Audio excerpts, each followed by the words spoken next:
2월 6일 월요일 천국을 누리자란 제목으로 마태복음 13장 24에서 30절의 말씀입니다. 기도드리겠습니다. 사랑의 하나님 감사합니다. 오늘도 말씀 묵상의 시간을 허락하심에 감사합니다. 이 시간을 통하여서 하나님의 말씀이 들리기 원하고 복음이 들리길 원합니다.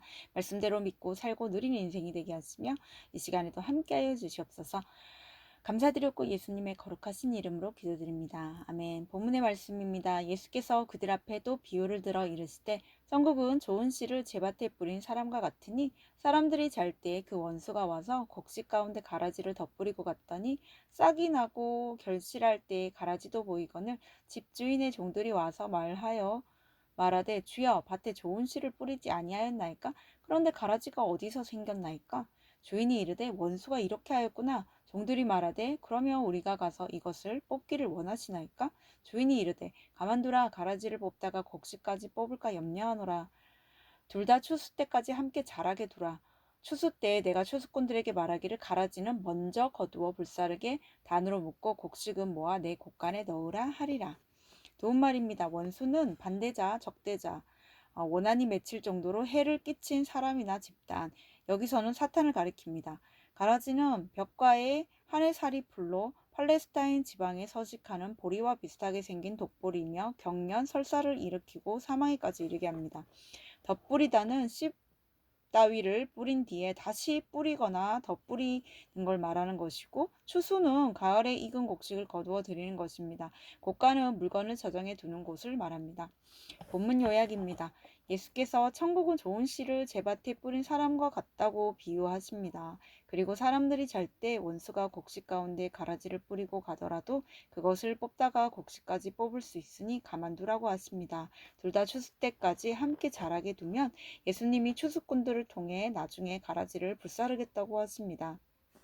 오늘의 중보기도는 주를 믿는 교사와 학생들이 학교에서 서로를 탓하기보다 자기 죄를 먼저 보고 회개하게 하옵소서. 아멘.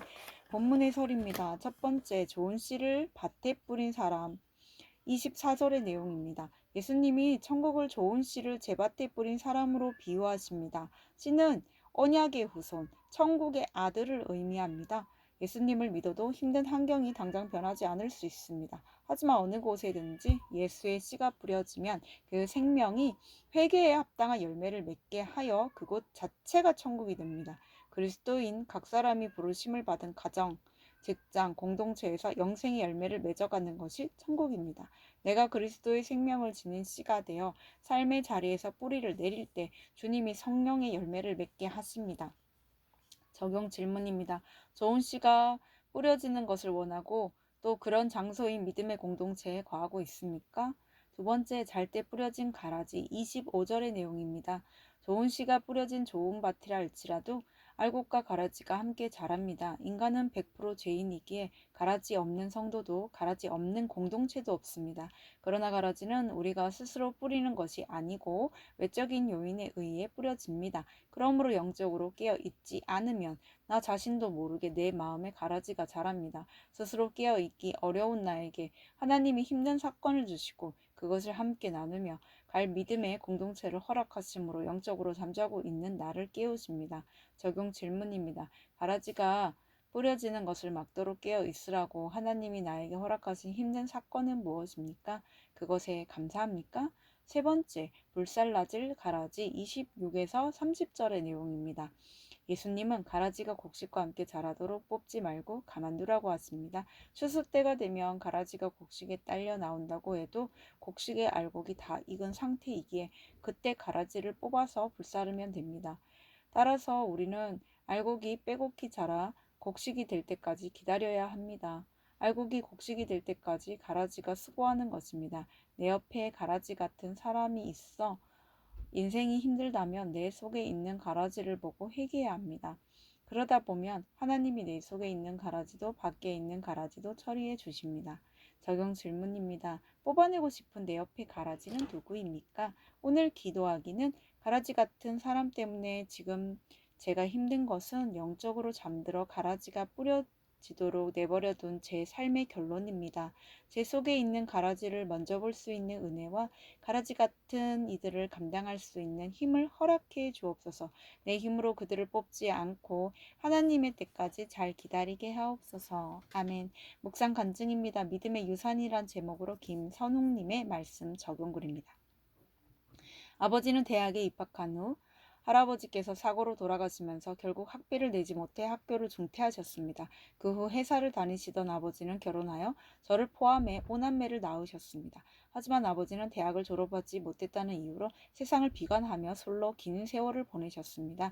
어머니는 막내 동생을 낳고 몸이 아프셨는데 여러 병원에 다녀도 낫지 않자 집안에 불상을 모셔놓고 무당을 불러 굿을 하셨습니다. 그런데도 어머니의 몸은 호전되지 않았습니다. 그러다 지푸라기라도 잡는 심정으로 교회에 나가신 어머니는 거짓말처럼 몸이 치유되는 기적을 경험하셨습니다. 그 후로 매일 새벽 예배를 나가시며 20년간 성가대원으로 봉사하셨습니다. 비록 한글은 모르셨지만 반복 연습을 하며 음률과 가사를 기억해 찬송하셨습니다. 그러던 중 아버지는 어머니의 전도로 교회에 다니시다가 58세에 강경하러 천국에 가셨습니다. 오늘 예수께서 그들 앞에 또 비유를 들어 이르시되 천국은 좋은 씨를 제 밭에 뿌린 사람과 같으니 라는 말씀처럼 저는 유치원생일 때부터 좋은 씨를 자기 밭에 뿌린 어머니의 손을 잡고 교회에 다녔습니다. 알코올 중독자이신 아버지를 보면 난 어른이 돼서 절대 아버지처럼 살지 않겠다고 다짐했습니다. 하지만 저는 알코올 중독과 게임 중독으로 쾌락과 음란을 일삼으며 가족과 주변 사람들에게 상처를 주므로 아버지보다 더한 죄를 짓고 살았습니다. 그러다 10여 년 전 큐티하는 공동체에 속한 뒤 저의 죄를 보고 회개하게 되었습니다. 그리고 가라지가 뿌려지지 않고 깨어있도록 하나님이 저희 가정에 아버지의 알코올 중독이라는 고난을 허락하신 것을 깨닫게 되었습니다. 상처와 열등감 속에서 세상을 원망하다 죽을 수밖에 없던 이 죄인을 먼저 내 속에 가라지를 보고 회개함으로 천국을 맛보게 하신 하나님께 감사드립니다. 저도 부모님이 물려주신 믿음의 유산을 자녀들에게 잘 대물림할 수 있기를 기도합니다. 이분에 적용하기는 형제들과 조카들에게 매일 SNS로 큐티 말씀과 가정 잠언록을 보내겠습니다. 새 딸에게 일주일에 2번 이상 맛있는 반찬을 해주겠습니다. 입니다.